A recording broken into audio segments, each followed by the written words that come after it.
Hello everyone, all are welcome in chemistry classes. Today we are going to start a new topic with new chapter, that is nomenclature of organic compounds. In this video, first of all I'll give you some introduction about organic chemistry, then we will move on towards the nomenclature. The nomenclature is very important in order to study organic chemistry, because always, either it is class 11th or in class 12th, nomenclature solves two problems. One, there will be direct question on nomenclature, and second, once you know the naming of the organic compound, then you can study organic chemistry smoothly and conveniently. तो इसीलिए nomenclature को बहुत ध्यान से पढ़ना है, क्योंकि इसमें छोटी छोटी मिस्टेक से भी नाम अक्सर गलत हो जाते हैं. But it is very easy. once you can understand, once you practice the nomenclature, it will be very very good for you. First thing is that organic chemistry. This word organic is obtained from organism.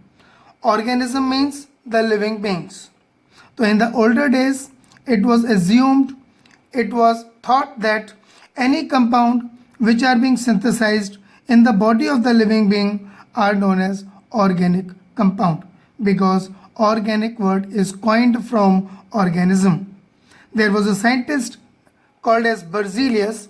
So according to Berzelius concept, organisms or the living beings have special type of vital force given by the God, by virtue of which in them these compounds are synthesized, or due to vital force in them, by virtue of which they, means living being, synthesize organic compounds in them. And this concept or this theory was named as vital force theory, where vital means essential for life. But ये कोई correct point नहीं है, क्योंकि हम artificially भी organic compounds synthesise कर सकते हैं. In the year 1828, German chemist Friedrich Wohler prepared first organic compound artificially, synthetically in laboratory, and that was compound urea. Formula is NH2CONH2. कैसे उन्होंने बनाया? Accidentally he was preparing compound ammonium cyanate and further heating took place. यानी बना वो ammonium साइनेट रहे थे या कोई और केमिकल प्रोसेस कर रहे थे, अनफॉर्चुनेटली वो ज़्यादा हीट अप हो गया. तो अमोनियम साइनाइड हीट होने पर इसमें रीअरेंजमेंट हो गया एटम्स का और बन गया compound NH2CONH2, that is urea. So once the first organic compound was synthesized, now the curiosity was that more of the organic compound can be synthesized in laboratory. So the concept of vital force theory was demolished, means that was overruled.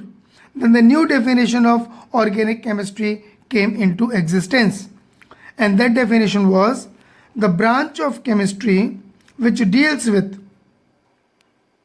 the study of hydrocarbons and their derivatives is called as organic chemistry.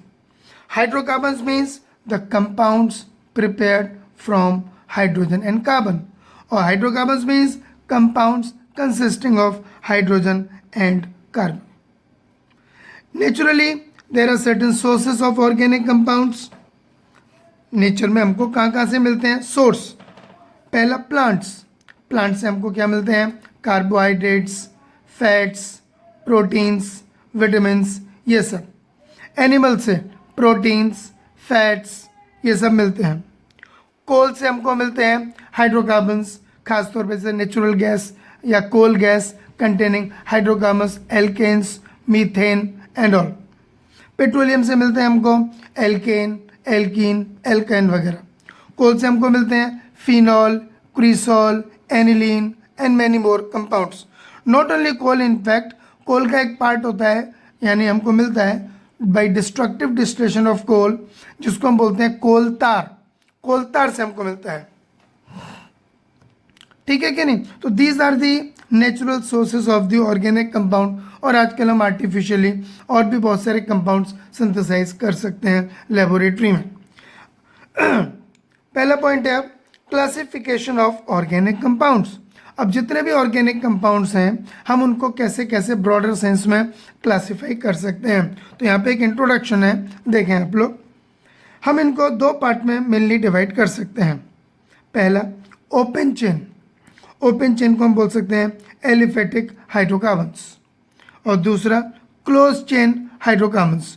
Close chain को हम ऐसे ही बोल सकते हैं cyclic hydrocarbons. अब open chain यानी कि aliphatic hydrocarbons को हम दो कैटेगरी में डिवाइड कर सकते हैं, saturated and unsaturated. Saturated hydrocarbons वो होते हैं जिनमें कार्बन कार्बन के बीच में सिंगल बॉन्ड होता है, जिनको कि हम बोलते हैं एल्केन्स।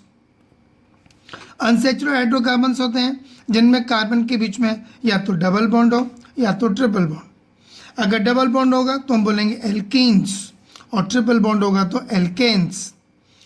एल्केन्स में आते हैं जैसे methane, ethane, propane, butane. Alkene में इथीन, प्रोपीन, ब्यूटीन। एल्काइन में ethyne, propyne, butyne and so on. तो ये होते हैं एलिफेटिक हाइड्रोकार्बन्स। अब आते हैं क्लोज चेन, जिनको कि हम बोल सकते हैं साइक्लिक हाइड्रोकार्बन्स। साइक्लिक मतलब क्लोज चेन, कार्बन एटम सब जुड़े होंगे, बंद होंगे। अब क्लोज चेन भी दो कैटेगरी में हम ले सकते हैं। One is carbocyclic. कार्बोसाइक्लिक का मतलब होता है the close ring contains only carbon atoms. सिर्फ कार्बन एटम्स की चेन होगी, उस चेन में सिर्फ कार्बन ही कार्बन एटम होंगे, कुछ और नहीं होगा। दूसरे होते हैं हेटेरोसाइक्लिक, मीन्स द रिंग यानी close chain will contain at least an atom other than carbon. Carbon के अलावा कोई दूसरा एटम हो, जैसे ऑक्सीजन, जैसे सल्फर, जैसे नाइट्रोजन। एग्जाम्पल्स हेटेरोसाइक्लिक के, ये स्ट्रक्चर बना हुआ है, इसको बोलते हैं फ्यूरान। यहाँ पर CH CH CH CH और ये O आ गया बीच में, फ्यूरान। O की जगह S आ जाए तो उसे बोलते हैं हम थायोफीन, THIOPHENE, थायोफीन। और यहाँ पर जैसे नाइट्रोजन आ जाए, 5 कार्बन एटम हो, 1 2 3 4 5, और 6 पोजीशन पे नाइट्रोजन हो हेक्सागन में, और ऑल्टरनेट पोजीशन पे डबल बॉन्ड हो, तो इसको बोलते हैं पिरिडीन। और भी बहुत सारे कंपाउंड हैं, ठीक है कि नहीं। तो जिन कंपाउंड्स की क्लोज चेन में कार्बन के अलावा कम से कम एक एटम हो, OSN, एक से ज़्यादा भी हो सकते हैं, 2 सल्फर भी हो सकते हैं, 2 ऑक्सीजन भी हो सकते हैं, 2 नाइट्रोजन भी हो सकते हैं एंड सो ऑन, उन कंपाउंड्स को बोलते हैं हम हेटेरोसाइक्लिक ऑर्गेनिक कंपाउंड्स। कार्बोसाइक्लिक, जिनमें चेन में सिर्फ कार्बन एटम होते हैं, उनको हम दो कैटेगरी में डिवाइड करते हैं, एक एरोमेटिक, दूसरे एलिसाइक्लिक। एरोमेटिक का मतलब होता है बेंजीन एंड इट्स डेरिवेटिव्स।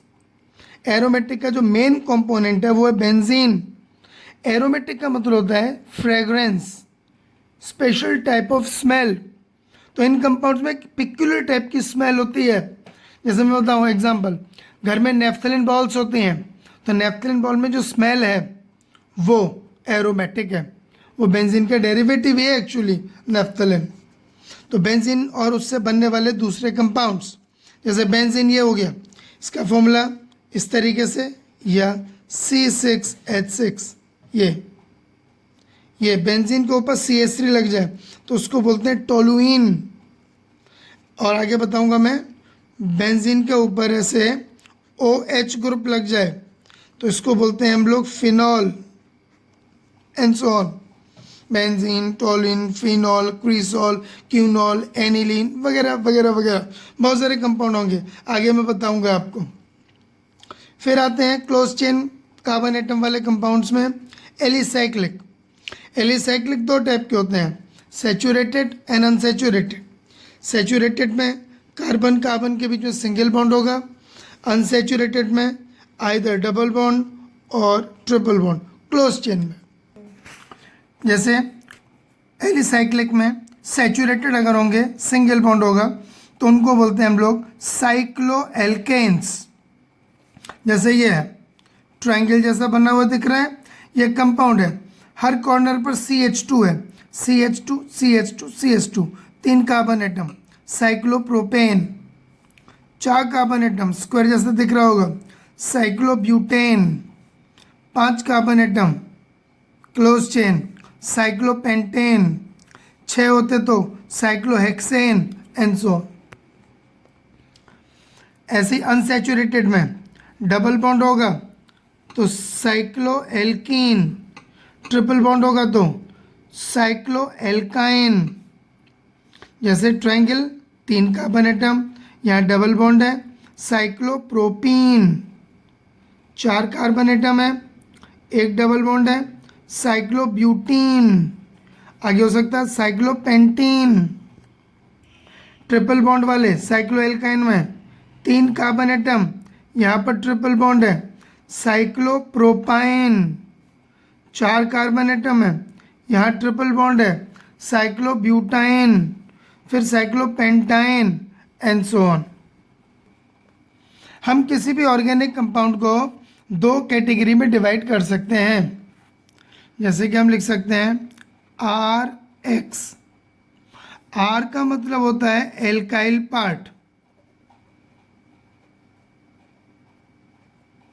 और X का मतलब होता है फंक्शनल ग्रुप। तो ऑर्गेनिक कंपाउंड को हम कैटेगराइज कर सकते हैं, किसी भी कंपाउंड के पार्ट को, एक पार्ट एल्काइल पार्ट हो गया और दूसरा पार्ट फंक्शनल ग्रुप हो गया। एल्काइल पार्ट ऑर्गेनिक कंपाउंड की फिजिकल प्रॉपर्टीज के लिए रिस्पॉन्सिबल होता है कि वो सॉलिड होगा कि लिक्विड होगा कि गैस होगा। ये डिपेंड करता है नंबर ऑफ कार्बन एटम्स के ऊपर और उन कार्बन एटम्स का अरेंजमेंट किस तरीके से है, स्ट्रेट चेन में है, साइड चेन में है, क्लोज चेन में है, कैसे है। और फंक्शनल ग्रुप रिस्पॉन्सिबल होता है उसकी केमिकल प्रॉपर्टीज के लिए। फंक्शनल ग्रुप जैसे हो सकता है एल्कोहल ग्रुप है कि एल्डिहाइड ग्रुप है कि कीटोन ग्रुप है कि कार्बोक्सिलिक ग्रुप है, लाइक दैट। तो हम पहले इसी को पढ़ते हैं फंक्शनल ग्रुप को। फंक्शनल ग्रुप ऑर्गेनिक कंपाउंड में, ठीक, द एटम और ग्रुप ऑफ एटम्स, यानी एक एटम हो सकता है या ग्रुप ऑफ एटम्स हो सकता है, विच इज रिस्पॉन्सिबल या which are responsible for chemical properties of organic compound are known as functional groups. For example alcohol group जिसको बॉन्ड OH से रिप्रेजेंट करते हैं, बॉन्ड OH। हेलोजन ग्रुप या halo group bond X, where X will be fluorine, chlorine, bromine और iodine. Aldehyde group bond CHO and so on. और बहुत सारे functional group हैं, हम डिटेल में इनको अभी अभी एक एक करके पढ़ेंगे। फिर एक टॉपिक आता है होमोलोगस सीरीज। ये 10th में पढ़ा होगा आप लोगों ने। होमोलोगस ये 2 वर्ड से बना है, होमो एंड लोग। होमो मतलब होता है सेम, लोग मतलब यूनिट। तो एक जैसे यूनिट वाले या एक जैसे नेचर वाले कंपाउंड्स की जो सीरीज होगी उसे बोलते हैं हम लोग homologous series. A series of organic compounds which are represented by same general formula, यानी सारे कंपाउंड एक ही जनरल फॉर्मूले से रिप्रेजेंट हों, कंटेन सेम फंक्शनल ग्रुप और सेम फंक्शनल ग्रुप हो। एल्केन है तो सब एल्केन ही हो, डबल बॉन्ड है एल्कीन है तो सब में डबल बॉन्ड ही हो, एल्काइन है तो सब में एल्काइन ही ग्रुप हो, एल्कोहल है तो सब में एल्कोहल ही ग्रुप हो, like that. And consecutive members differs by CH2। लगातार जो मेंबर्स होते हैं उनमें डिफरेंस सिर्फ CH2 का होगा in their respective molecular formula. तो such a series of organic compound is known as homologous series. एक बार फिर बता देता हूँ, a series of organic compounds which are represented by same general formula which contains same functional group and the consecutive members differs by CH2 in their molecular formula is called as homologous series। अब इसकी कुछ characteristic features हैं homologous series की। जैसे पहला, all homologous series के members जो हैं, all members of the series shows same chemical properties.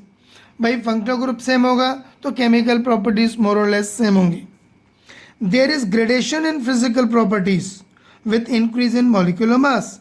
Gradation in properties मतलब लोअर मेंबर हो सकते हैं जिनमें कार्बन एटम कम है, वो गैस, उससे ज़्यादा कार्बन एटम हो तो पता चला लिक्विड, उससे ज़्यादा कार्बन एटम हो तो पता चला सॉलिड। जैसे एल्केन में लोअर मेंबर होते हैं gas, methane, ethane, propane, butane, है ना। उसके बाद वाले लिक्विड होते हैं हेक्सेन, हेप्टेन, ऑक्टेन। फिर जिनमें 15, 16, 17 कार्बन एटम होते हैं एल्केन में, वो होते हैं सॉलिड, जैसे पैराफिन, वैक्स। तो कार्बन एटम बढ़ने से उनकी फिजिकल प्रॉपर्टीज में ग्रेडेशन होता है या इंक्रीज होता है। द मेंबर्स यानी homologs can be prepared by same general method of preparation. अक्सर जो भी होमोलॉगस सीरीज के मेंबर्स होते हैं, कंपाउंड्स होते हैं, होमोलॉग्स होते हैं, उन सब की प्रिपरेशन का एक जनरल मेथड होता है। तो उस एक मेथड से ज़्यादातर कंपाउंड्स हम प्रिपेयर कर सकते हैं। ये होमोलॉगस सीरीज की स्पेसिफिक प्रॉपर्टी है, ठीक। और उनके जो कंसेक्यूटिव मेंबर्स में जो CH2 का डिफरेंस है, तो यानी कि उनमें जो 14U का मॉलिक्यूलर मास में डिफरेंस होगा हमेशा। CH2 का डिफरेंस है ना, C का होगा 12 और H2 का होगा 2, तो 12 + 2 हो गया 14। तो कंसेक्यूटिव मेंबर्स में जो मास में डिफरेंस आता है वो 14U का होता है। एग्जाम्पल देख लो, एल्केन, सारे एल्केन्स का एक जनरल फॉर्मूला होता है CnH2n+2, where N means number of carbon atom, है कि नहीं। पहला मेंबर CH4 मीथेन, दूसरा मेंबर इथेन C2H6, तीसरा प्रोपेन C3H8। कंसेक्यूटिव मेंबर में डिफरेंस कितने का आ रहा है, CH2 का, और ऐसे ही मास का डिफरेंस आ जाएगा 14U का। तो such a series of organic compound is called as homologous series. एक और एग्जांपल बताता हूं, जैसे मैं लेता हूं एल्कोहल। एल्कोहल का जनरल फॉर्मूला होता है CnH2n+1OH। तो पहला मेंबर N = 1 पुट करेंगे तो CH3OH, 2 पुट करेंगे तो C2H5OH, 3 पुट करेंगे तो C3H7OH। मिथेनॉल, इथेनॉल, प्रोपेनॉल, फिर butanol, pentanol and so on. इन दोनों में आप डिफरेंस देखोगे तो CH2 का है, इन दोनों में डिफरेंस देखोगे तो CH2 का है, यानी कि 14U का, यानी कि 14U का। कोई भी होमोलॉगस सीरीज देखोगे तो कंसेक्यूटिव मेंबर्स का जो डिफरेंस होगा वो हमेशा CH2 का होगा। तो हमने देखा कि होमोलॉगस सीरीज के क्या कैरेक्टरिस्टिक फीचर्स हैं और ऑर्गेनिक कंपाउंड को कितने तरीके से हम डिवाइड कर सकते हैं, क्लासीफाई कर सकते हैं। इनमें ज़्यादातर कंपाउंड्स के बारे में हम लोग क्लास 11th और 12th में प्रिपरेशन और प्रॉपर्टीज पढ़ लेंगे, इसीलिए नॉमेनक्लेचर और बहुत इंपॉर्टेंट है। अगर ऑर्गेनिक केमिस्ट्री को मजबूत करना है तो नॉमेनक्लेचर हमेशा पक्का होना चाहिए। नेक्स्ट हम अगली वीडियो में पढ़ेंगे।